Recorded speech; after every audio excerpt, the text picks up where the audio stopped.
Can you hear me now? Yeah, I can. Hi, Bazzi. Fine. How are you doing? Good. Good. How are you? Doing great. Well, the first thing I wanted to start with, since we had the conversation with Alessandro, he really asked me to say that you have to pay him for something. I didn't know for what, but he's like, you got to pay me. You got to tell him. He always make fun of me, saying that he taught me everything. So he always said that everything that I know comes from him. So But but you're a strength coach. He's a basketball coach. that's the point. That's a good point. But no, Um, seriously, he's a great coach, and I really learned a lot from him.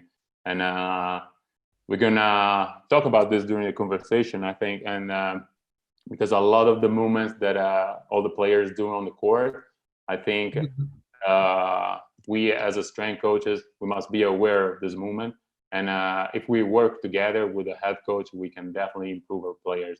So um, I need to give him credit, and I really learned a lot from him as far as defensive movements, crossover steps, and also offensive movements and all this kind of stuff. mhm.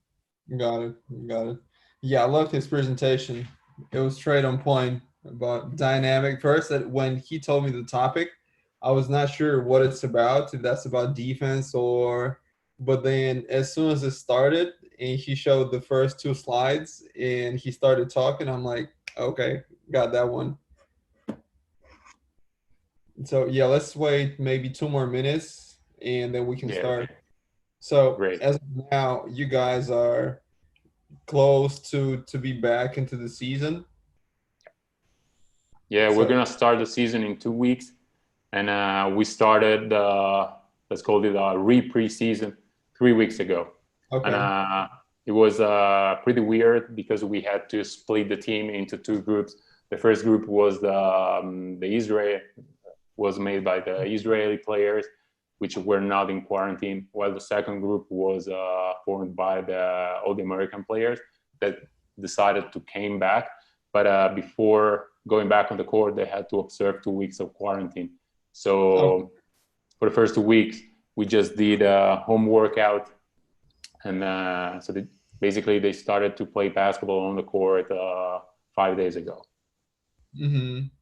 Yeah, I And think this will be challenging for the players first to be basically in your room for 2 weeks without touching the ball, trying to do something, and then you have to go at least to practice first, but then perform.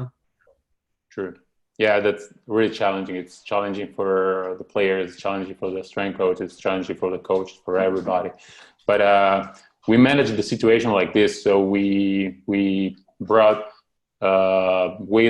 weights and some cardio equipment in their apartments. So we were Okay. able to do weightlifting sessions and also to do some aerobic work while they were in quarantine. And Hmm. we tried to make it work. Okay. Okay. Got it. Well, I guess it's 01 already. We can start and just so people can catch up later too. I'll also live stream on Instagram just so the ones who missed it, they still are able just to join us through Zoom. Awesome. Can you first introduce yourself? I don't want to do it. That's up on you, just so you'll have a better explanation of what you've done, where you're working now, and where you're originally from. I'm Roberto Iezzi. I'm the strength coach of Hapoel Jerusalem right now, and I'm from Italy. And over there, I worked with several professional teams, for second and third division teams, and also with some of the best youth programs in the country, which are Stella Azzurra Roma and Moncalieri Basketball, and both of them have many national championships. So this is basically my career. I've been doing this for 12 years. This is my second year abroad, working here in Jerusalem for a high-level club, and Hmm. this is it. And you were also a strength coach for Italy U1 or no Right. U19 or Yeah, 2 years U18. ago, I was the strength coach of the under 18 national team, Team Italy, And that was when I got called by Hapoel Jerusalem. I was in Latvia with the national team, and it was already August. I already had a contract with the team back in Torino, in Italy. And but Hapoel Jerusalem, he called me, and I made an interview with the team, with the GM guy RL, and I was lucky because he liked me, so he decided to sign me as a strength coach. And instead of going back to Italy, I came here in Israel, and it changed my life basically.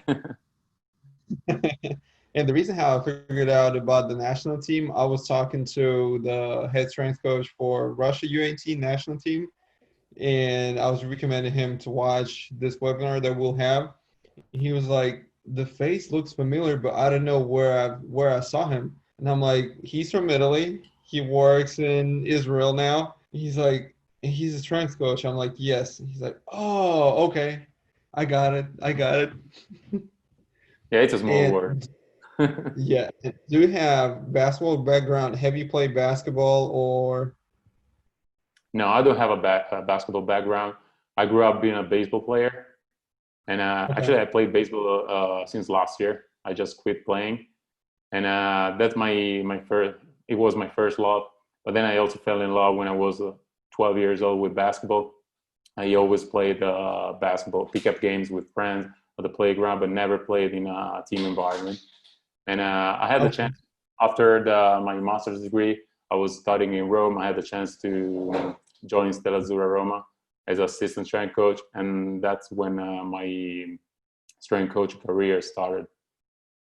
And so before we talk about figuring out what to do in season, can you just tell me a little bit more in details how you ended up being a strength coach? Because to most of the people who are, I want to say, who are just strength coaches, but who are not really familiar with basketball, I haven't played professionally, and maybe only played like in high school on a really low level, they are afraid that for them, in order to be coaching in professional basketball, they need to have a playing experience. And your example is just the perfect opposite. Growing up as an athlete, I always had a lot of injuries, most because I never had a really good strength coach for my baseball teams. And I always had to try to figure out how to recover from those injuries, So that's when I fell in love with strength and conditioning. And so when I finished my high school program, I decided to go to college and study sports science. It was it was natural. It happened organically. So that's what I have always wanted to do. And I started studying to be a strength coach. And that's it. And then I also figured out that being a strength coach for baseball in Italy couldn't allow me to make it for a living. So I had to shift my attention towards basketball instead of baseball. But then, as I said, basketball has always been my second love. So it wasn't hard for me to shift from baseball to basketball. And you already mentioned in the beginning that Alessandro, he helped you with understanding the movements and all that. Can you please talk a little bit more how important it is for strength coaches, it doesn't matter if they play basketball or no, how important it is for them to understand what movements basketball players do on the court and just what load they have when playing? Yeah, it's crucial. It's crucial. In order to design a weightlifting program, a strength conditioning program, you must understand the sport that your athletes are playing. Because if we talk about baseball players or basketball players, of course, everybody runs, everybody jumps, everybody changes direction. But how a baseball player changes direction is completely different compared to how a basketball player changes direction, for example. Yeah. How a basketball player decelerates is completely different from how a baseball player decelerates. Because a basketball player needs to sprint, decelerate, and stick, while a baseball player needs to sprint and slide. Okay, it's completely different. And this is just an example. So I think that it's crucial for a strength coach to be really close to his head coach and to hold his coaching staff in order to learn more about all the specific movements that happen on the court. and also to design better weightlifting programs, and also to design better warm-ups, for example.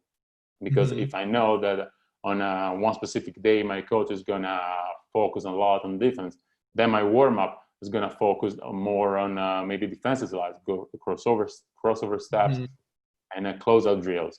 And maybe in the weight room, I can design a program that focus on lateral movement that day. So it's I think it's crucial. You must know the game. You must know what's going on the court. You must know the load that your players are going through during the practice, during game, and during weekend, during the season eventually. And you mentioned the warm-up. Can you tell me, in your opinion, what are the keys to make this time as efficient as it can be? Because you often see that the teams, especially the lower division it is, more you see it, that the teams are just spending the time, and you see by players' body language that they're not really warming up, they're just wasting the time. So what would be the keys to make this time as efficient as it can be? Now, the warm-up is very, very important. It must be a high-level moment for the players. They must understand that during the warm-up, they're actually working out. They're doing something to improve their craft, to improve their practice, and eventually to improve their performance. And in order to do that, we don't want that so-called general warm-up. We don't want players just to run down and back and maybe do some static stretching and okay, they're ready to play. No, we don't want that. So we want to mimic all the movements that they're going to perform during practice. So as I said before, if we're going to focus on defense, we must improve our defensive slides, our crossover step, and we must pay a lot of attention on how maybe we push off with the foot, how we decelerate with that foot, with that knee, with that hip.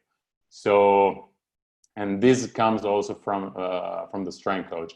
If the strength coach is the first one that during the warm-up is a little bit like sloppy and he doesn't really care about what is going on the court, then the players are going to feel that, and they're going to react that way. But if the strength coach is the first guy that cares about the warm-up and puts all a great emphasis on the warm-up, is really there, is designing a high-level warm-up, then the players will buy into it and they will start considering the warm-up as a part of the workout, as part of the practice, as an opportunity for them to improve their craft, improve their performance. And talking about in season, how do you set the goals for players? Yeah, first of all, it's a process that starts during the off season, okay, during the preseason. First of all, I called their former strength coaches and I asked them which are their issues, if they had physical issues the year before, and what can they actually do in the weight room, and if they're good guys. I really need to know if they're good guys, if they like to work, and if they are a hard worker, if they like to lift weights, because sometimes we often forget that they're basketball players, they're not weightlifters, okay? So collecting all this data, all this information, I start to design a program in my mind. And then, again, as I said, during the preseason, I run a lot of assessments, like, for example, FMS, so I can exactly know what's going on, which are his main physical issues. And once I know which are his issues, I can address better his problems and design a better program. And then I need to know, for example, which position my player plays. For example, there's a huge difference between guards and bigs, okay, in basketball. They cannot do the same program. They cannot have the same program. They will have different loads on the court. So also I need to demand different things during their workout. And I also need to know their age, if they're old players or if they're young players, okay? If the player we're talking about is an old guy trying to, stretch his career one more year, so I need to know that with this guy, maybe I need to work a lot on injury prevention, for example, a lot of core stability, a lot of mobility. While if I have a young player and is willing to make maybe become one of the main players the year after, or is willing to sign with a better team, or maybe going to the next level. So I know that with this guy, I can push a little bit more. Okay, so each player has his own program. Each player has his own goals during the season. And also I need to know, for example, how many games do we play that week? Okay, how many days before a game we're gonna lift? Because it's completely different if we lift 2 days before a game or 1 day before a game. Okay, if I lift 2 days before a game, maybe I can use all the spectrum of the muscle contraction. While if I lift the day before a game, maybe I should focus more on the concentric phase in order not to have DOMs the day after. Okay, so this is something that I definitely need to take into consideration. And so it's completely different. I collect all this information, all the data that I talked about right now, and based on this information, I design a program for my players. And I know my next question may sound a little bit general, but just your opinion, what are the key areas that you would try to touch regularly during the season? Doesn't matter if that's a veteran or a young guy. First of all, I try always to keep my workouts as simple as possible. Okay. As I said before, we need to remember that we're working with basketball players, not weightlifters. Okay. Mm-hmm. And I also may have a player that doesn't like to lift weights. Okay, but he understands that that's important for him. Okay, so what does that mean? How do I translate this into weightlifting? These players need to get in the weight room and lift the weight room as fast as possible. Okay, as quick as possible. And I need to find the minimum the minimum effect for him. So the minimum amount of exercises that will create an effect that eventually will improve him. Okay, and this is the first thing. Second one, as I said, I keep everything simple. So I always have an horizontal push, an horizontal pull, vertical pull in my program. Always have 2 or 3 core stability exercises that address like anti-extension, anti-rotation, anti-flexion, and anti-flexion. And then I also always have a hip dominant exercise and a knee dominant exercise. Okay. So these are the main areas that I focus on during my weightlifting session. Okay. And what will be the main difference for in-season work if you take starters, somebody who's getting a bench player, and also the development guys, the ones who don't get any playing time or very, very little? You know, the starters that usually are the high loaders. During 1 month, they need to lift at least 8 times.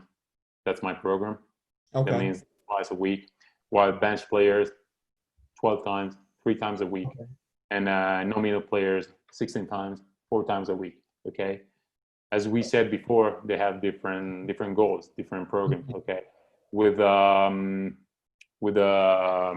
high loaders, I usually have high load day, which usually is the day before the domestic league game, which for us is the easiest one. While I have a low load session, which usually occurs the day before the Champions League game, which is the most important for us and also the hardest for us. And I usually have 2 days. While with bench players, I also add a third session, which is a light session, where usually we focus on core stability and mobility. Okay. And that's the main goal for that session. And most of the times, this session is on game days. Okay, so it's either before shoot around or before game, right before the game, like 2 hours before the game. And it's a short session, usually not more than 20 minutes. While for those players that never play, that don't play, we call them here projects, because those are the players that we try to develop during the year. And those are the players that eventually the year after will become important for the team, or we are trying to sell to another team, you know, so the club is trying to make money out of these players. So we need to develop them. And they come to the weight room at least 4 times a week but it can also happen that I have them 5 or 6 times a week, and I use a microdosing approach with them. So we try to work on different aspects. I try every day to group a different movement pattern with them, which could be like, for example, squat, split squat, horizontal push, or horizontal pulls, like I said before. And with them, because they hit the weight room on a regular basis, so basically every day, they have a short session, 20, 25 minutes a day, but they're in the weight room all the time, especially because then they're not gonna play many minutes even during basketball, during practice, because maybe they're gonna sub a player, one of our important players, for 5 or 10 minutes, but they're going out again. So I need to expose them to a certain amount of load, whether in the weight room or on the court, in order for them to be ready once one of our players will get hurt, and they need to jump into the practice and practice for 30 minutes, 5 days in a row.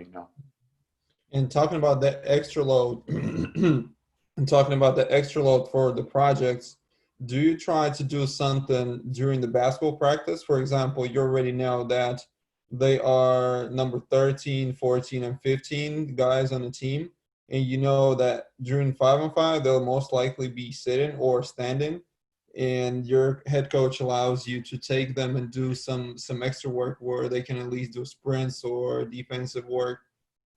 Do you prefer doing it during basketball practice or just any other time? No, with them, I prefer to do it after practice. I like to be very, very focused during basketball practice. I want to see and monitor what's going on the court. So I don't have an assistant, so I cannot do something else. I need to focus on what's going on the court in order to manage the load and everything. I need to know if one of my players is tired. So I need to tell coach, listen, we need to sub this guy. And if I'm doing something else while the basketball practice is happening, I couldn't be able to do that, So, and this is one aspect. And the other aspect is that I like to react to what happens during practice. If I have this player sitting out and I work with him, so I expose my player to the certain amount of load doing like closeout drills and slides or whatever. And then something happened during basketball practice, like one of my players get hurt and this guy has to jump in.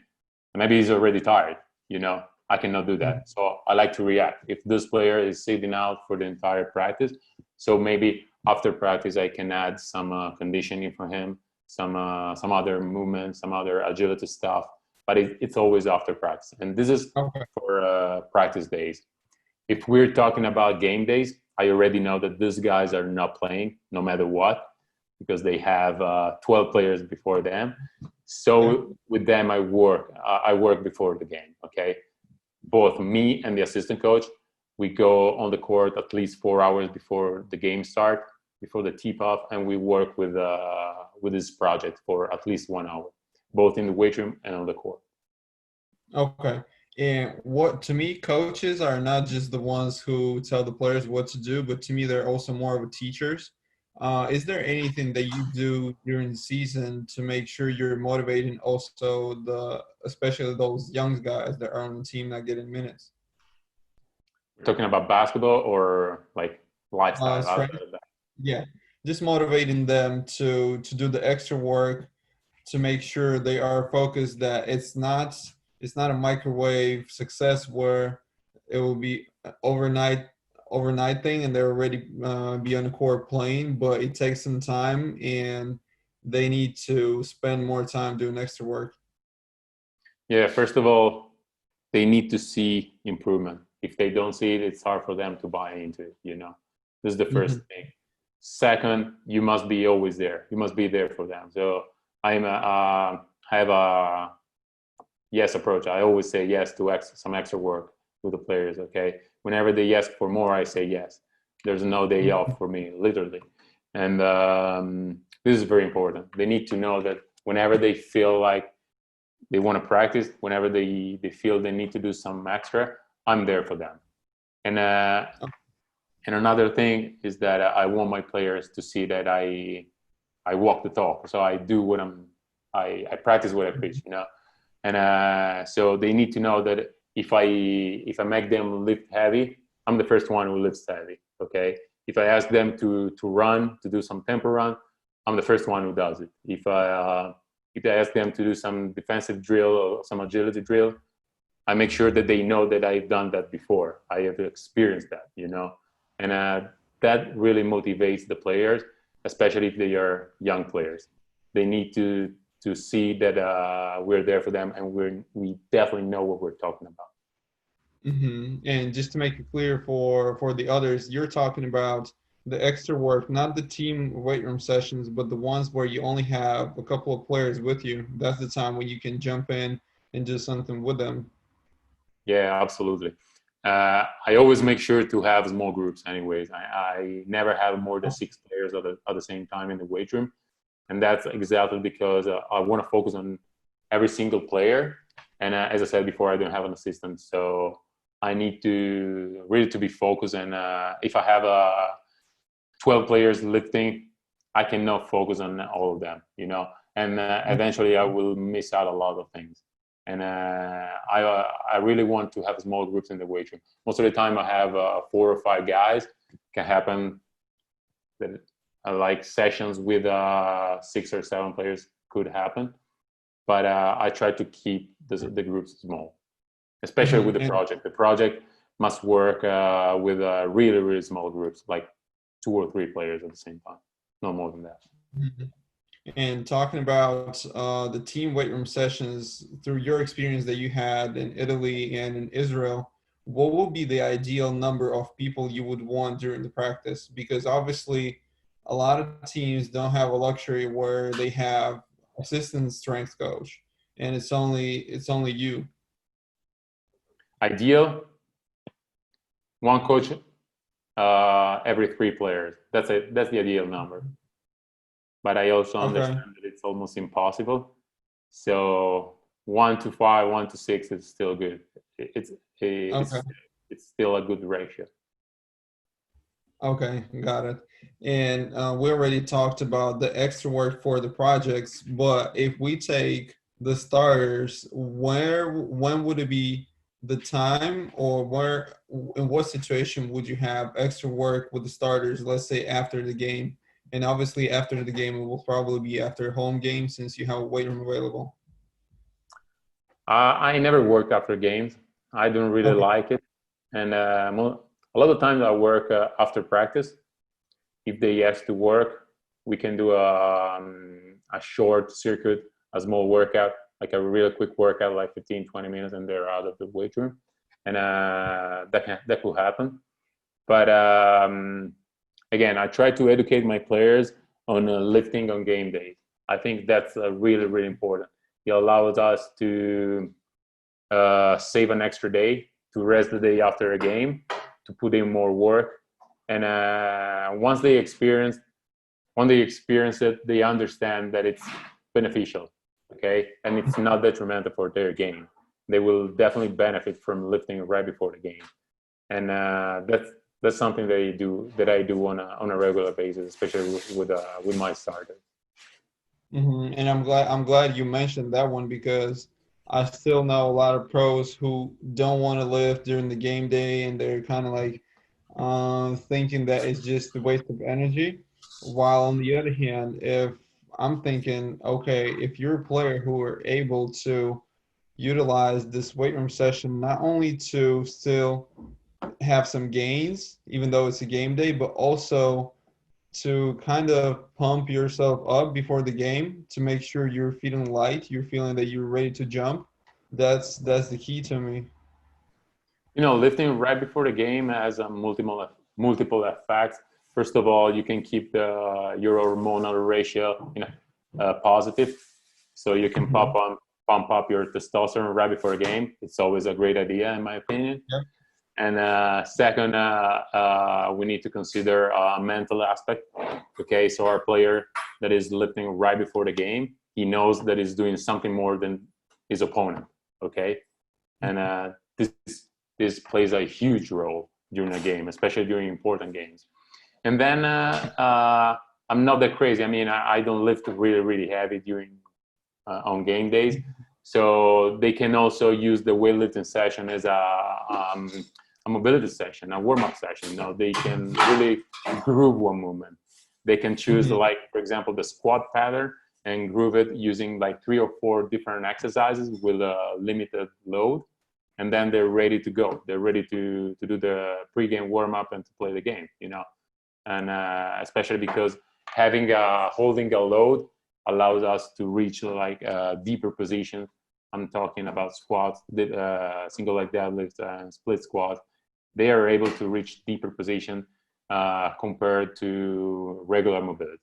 So I really like it. This is something that I'm in love with, but I always keep it optional for the players. But for example, last year at the beginning of the season, I just had one of the players lifting right before the game. It was a former NBA player, Shelvin Mack. After 1 month, the players were 2, and so on. At the end of the season, 2 months ago, I had 7 players lifting right before the game. And again, as I said, it was optional for them, never mandatory. So that means that all of them buy into it and they liked it and they see the effect that he has on their game. And talking about those game day lifts, when would you want to do it right before the game, and when would you want to do it maybe a couple hours before the game, or even the same morning? If I have to choose, it's right before a game. It means 90 minutes before the tip-off. Okay. But again, I live in mandatory. If one of the players feels more comfortable lifting before shoot around in the morning, like last year, Amar Stademar wanted to lift before the shoot around, I'm okay with that. I understand that it's not the perfect time, because maybe if we lift right before the game, we can also have some PAP effect, which that we cannot have if we lift in the morning. And but again, I'm okay also with lifting in the morning. But of course, we need to switch to something. We cannot do the same things. First of all, we can lift a little bit heavier, always focusing on not creating DOMs for the night game, you know. So we need to adjust a little bit the weightlifting session. And if that's possible, can you guide us through a sample session? Let's say it doesn't have to be Mario Stoudemire, but it can be anyone. Whom would you do the game day lift before the game? What would it be? And right after the lift is ended and the player has, I don't know, 40 minutes or an hour before the game, what would you recommend him to do? How to fuel his body? Right. Some soft tissue work. Okay. I want them to get ready, prepare their body with some soft tissue work.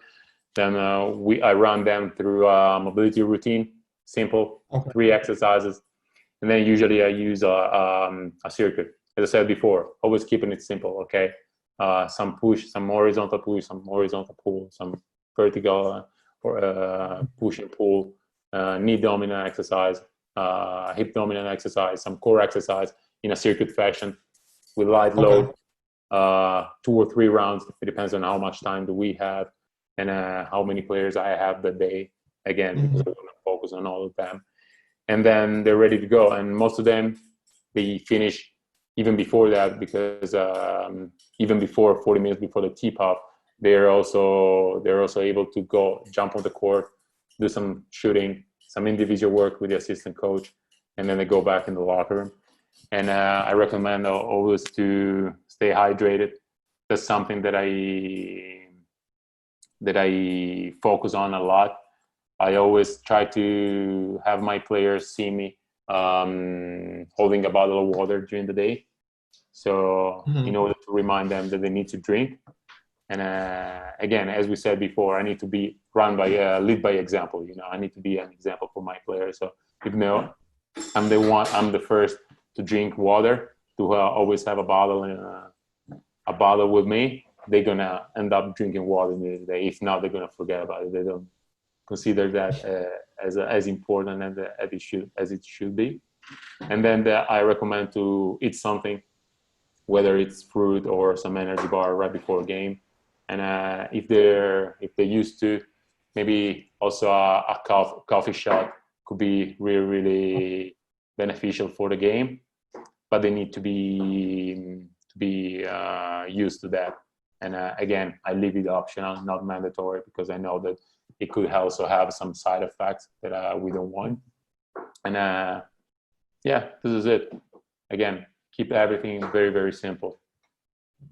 The water bottle reminder, that's a perfect one. I remember when I was playing in college in States and I was always walking around the campus with a gallon of water, and how people would know me, oh, that's the Russian with a gallon of water, with a water jug. Yeah, I always make sure that my players have a bottle of water on a bus, have a bottle of water on the plane. And when we have video sessions and we are abroad, so maybe we are in a hotel, I always make sure that we have 5 or 6 big bottles of water in the video room with glasses, and I'm the one pouring water for them. The first time I did it, nobody wanted to drink water. They said, no, I'm okay with that. I don't need that. And then the second time, maybe I had 2 players drinking water. The third time, 4 players, and so on. And now, as soon as they get in the video room, they pour water themselves and they drink water. I don't even need to remember them. But again, you need to educate your players.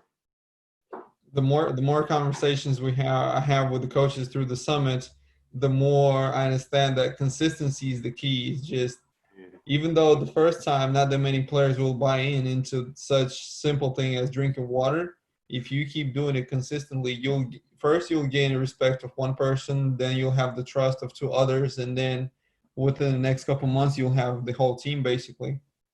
Absolutely.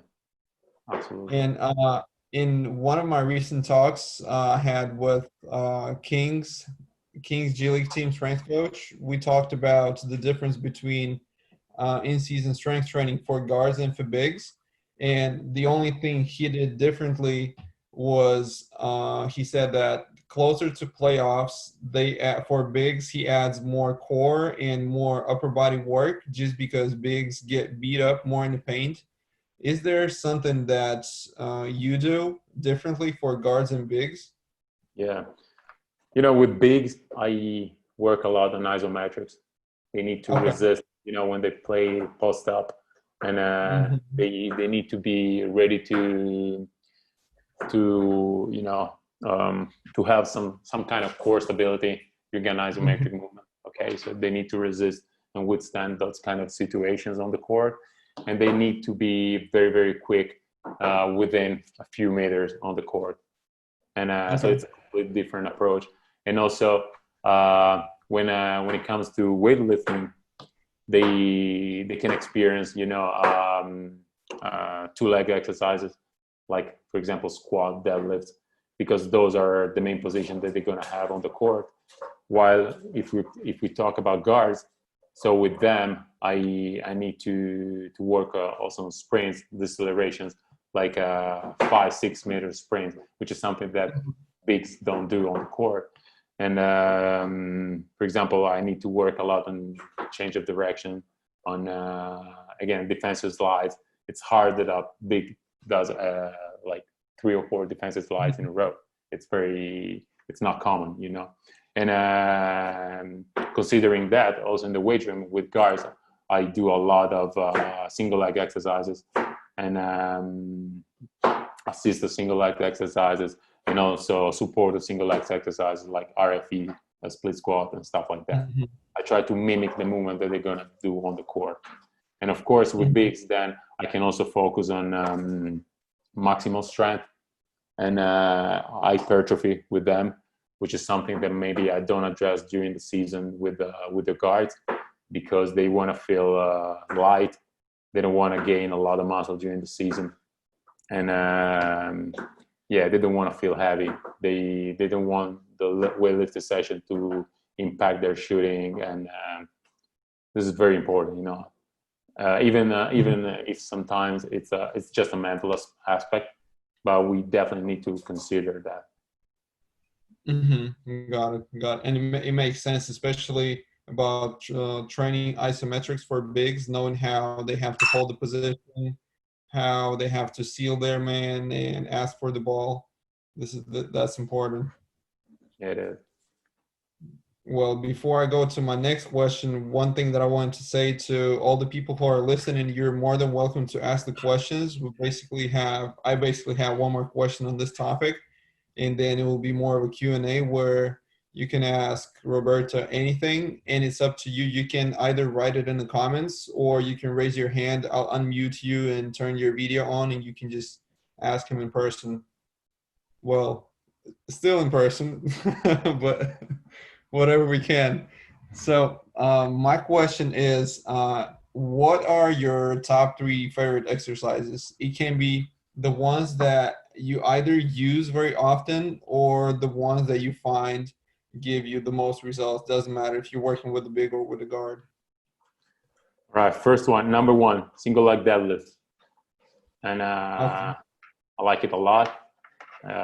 It's a great way to work on hip extensions, on hip stability and instability, and ankle stability, and also core stability, and shoulder stability. I mean, I love it. I love this exercise. Okay, and the second one, RFE split squat. Even though it's not an exercise that I do with all the players, actually I do it with just a few players. I use it a lot with the projects that we were talking about before, because I want to develop them as a overall athlete. I don't really use it with the high loaders because I also understand that it's a very, very hard exercise. It's one of those exercises that can create a lot of downs the day after. So I rarely use it with them, and I don't use it with bigs because I think it's tough for them to keep the right alignment of all the joints, to keep the right position during this exercise. Okay. And the third exercise that I like is the polyp press. I love it as an exercise. And of course, all the Decelerate. Yeah, and if we're talking about the first 2, the single leg RDL and rear elevated split squat, do you have a favorite way to load where it can be dumbbell, barbell, 2 dumbbells, or overhead position, or just anything? Yeah, it depends. It depends which player we're talking about. If we're talking about one of the high loaders or of the starters, so I like to load it with 2 dumbbells. If we're talking about both the exercise, 2 dumbbells, both because it could be a little bit lighter, and second, having 2 dumbbells, I can also work more on stability. You know, having 2 tools in your hands allows you to work to engage your core more. While with the project, I used to load the bar a little bit more. So for both the exercises, I can use like a regular bar for the single leg deadlift, and that's when I can load a lot of weight on the bar. And for the RFE split squat, I can use the safety bar, for example, and again load a lot of weight on the bar. So it depends. It depends on which player I'm working with. Got it. Makes sense. And we got a first question. That's the youth coach for Cesky Youth Academy in Moscow. Do you have any time limit on exercises like defensive slides or closeouts? Do you achieve a high level of lactate doing these exercises? Does it depend on position in which the players play?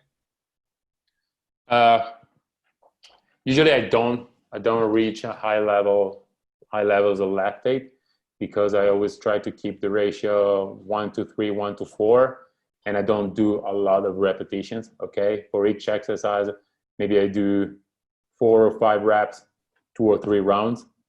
So it's really quick work. Okay, and I usually use this work during the warm up, so I don't want them to develop and to produce lactate before going into a basketball practice. Okay, and time limit. It's 10 minutes, 15 minutes. You know, it's the warm up. I don't have a lot of time during the warm up. Usually it's a short one, 10 minutes, because we do long days. So before practice, they have already worked with me or with the physios in the weight room or in the physio room. So our warm ups are really, really short, and that's when I hammer away at defensive slides and crossover steps. So again, not a lot of lactate. Good work to rest ratio during the drills and short time. Mm-hmm. Got it. Got it. Well, while there are no other questions, I got mine prepared. So through your whole coaching career, being a strength coach, what was the biggest challenge that you faced? Man, I'm living it right now. Because we're going back, yeah, absolutely. We're going back to play after 2.5 months of basically doing nothing. And I'm saying that because our league was supposed to be canceled, but then 3 weeks ago they decided to resume the league, and Mm-hmm. so most of our players did anything for 2 months because they were not they didn't have to work with our coaching staff. We decided Mm-hmm. to send all the foreigners back home, and a few players decided to work by themselves, but it was more because they wanted to keep their fitness level up. They were not working Mm-hmm. towards the improvement of their performance. So I'm definitely living the biggest challenge of my career right now. But so far, it's been a lot of fun. I mean, it's been fun. I like challenges, so we will see. And you already talked about what your favorite exercises are. What is the main thing that you like teaching the most? It can be both, either on the court, teaching players how to cut, decelerate, or something in the weight room, or maybe about nutrition, just whatever. Uh, in the weight room, the work ethic. It's not an Okay. exercise. It's a work ethic. I like to teach them how important it is to put in the work on a regular basis, on a daily basis, because talent can take you to a certain level, but if you want to reach the next level, you need to put the work in. And I always have Mhm. Amare Stoudemire as an example. He's a 16-year NBA veteran and a six-time All-Star, and he was always the first one in the weight room last year, you know. So, and that's something that you need to teach to your young athletes. That's very, very important. And Mhm. as far as nutrition, and I like to talk with my players about what good nutrition is, because most of the time I know and I understand that for them food is food. They don't really understand what is a protein, what are carbs, what are proteins, what are fats. They just eat because they're hungry, and they try to fill their stomach with something, and they don't really understand the difference between chicken and rice or a burger from McDonald's. And that's when a strength coach can play a huge role in developing a player and in improving a player. If they switch Yeah, their thinking on nutrition, they can really step up and reach the next level. exactly. And are there any simple guidelines that on nutrition that you give to players? Uh, Do's. we already mentioned hydration. Mm-hmm. I try to teach them how to create a plate, especially when we are on the road. Try to teach them, you need to eat this amount of protein, this amount of carbs, and this amount of fat. And I'm not talking about grams, but maybe talking about portions. And I'm a big fan of the precision nutrition method, and that's a very easy method that all the players can implement. And then I'm also lucky because in our staff there is a nutritionist, so I work with her, and she gives all the precise guidelines to all the players, and in terms of Mm-hmm. good nutrition. Got it. Got it. Well, the question from the same coach from Cesky Youth Academy. The players have different muscle fiber types. Do you test the players when you build a program or practice in the court? Yeah, absolutely. One a very simple test that I do is the squat jump and kind of movement jump, and Okay. understanding that I can understand what's the strength deficit, and I also know where I need to put more in the strength velocity curve. So I know if they need to work a little bit more on maximal strength or speed strength, and so on. So this is a very simple task, but that can give you a lot of information on your athlete. Got it. And do you use any, what measures do you use? Sorry? Say it What again, sorry. measurements do you, what measurements do you use? I use bar sensei during Yeah. the workouts. Okay. So I do an assessment on their force velocity profile, and then I do FMS, of course, and we use heart rate monitors during practice. I wish I could have Catapult, but we don't have it right now. So I use RPE to assess practices. And one big problem with Catapult in Europe is that we're still not allowed to wear it during games. So most of the teams don't want to spend money on that because they're missing out a lot of data, because we're not allowed to wear those wearables during games. And I do a wellness questionnaire with my players basically every day. And these are the data I try to collect. Okay. I got an interesting question from Johan. He's a coach from Colombia. What is the best and worst thing about working in Israel? The worst thing is that I cannot work on Friday night and on Saturday nights because of Shabbat. And it's crazy. It drives me crazy. I mean, not now because I got used to it, but during the first year, it drove me crazy, because maybe I wanted to work with one player on Friday night. I could not because everything is closed here. Or same thing on Saturday morning. Right? What, sorry? You can still go outside and work out, right? Oh yeah, but I don't work outside with my players, but everything is closed, And the best thing about Israel, it's a beautiful country, and everybody loves basketball here in Israel, and everybody follows basketball. There's basketball 24 hours a day on TV, and it's a great thing. I think it's a great thing. And talking about those Friday and Saturday nights, so basically, even if you want to go to the gym, to the basketball court, you still cannot go there, correct? We have special permission. If we play on Saturday night, then we are allowed to do a shoot around on Saturday morning. But if we don't play, we need to wait for the sunset in order to practice or go to the weight room or go to the gym. Everything is closed before sunset. Got it. Well, there are no more questions, but I still have one. Are there any books that influence the way you think? It doesn't necessarily mean the way you think about strength and conditioning or basketball. It can be just how you look at life in general. Yeah, absolutely. I can mention 3 books. One is Shoe Dog, which is the story of Phil Knight. Okay. Very inspiring book. Another one that I just finished is Success is a Choice by Rick Pitino. Great book. And it gives you a few tips on how to conduct your career and your life in order to achieve the highest level possible. And the third one is Start with Why by Simon Sinek.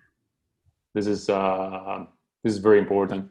I always try to start with why, everything I do, like whether it's an assessment or a weightlifting program, writing down a weightlifting program, or designing a warm up or whatever. That's very important. That's the most important question that you should ask yourself, I think.